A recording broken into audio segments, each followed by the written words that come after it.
So guys, in today's video I will be showing you how to fix the Capcut crashing problem. So the answer is easy. Just go to the settings and then scroll down to the apps section and then go to the search and search Capcut, and next go to the storage, and here you will find this clear cache option. Click on it.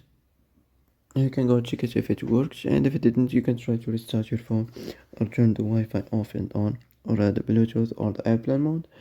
Also you can try to clear data, but be careful. If you clear data, all the Capcut's data will be deleted. This includes all files, the settings, the accounts, the databases, etc. So be careful if you want to clear your data.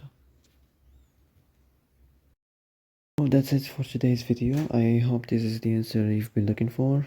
If you like this video, don't forget to like and subscribe.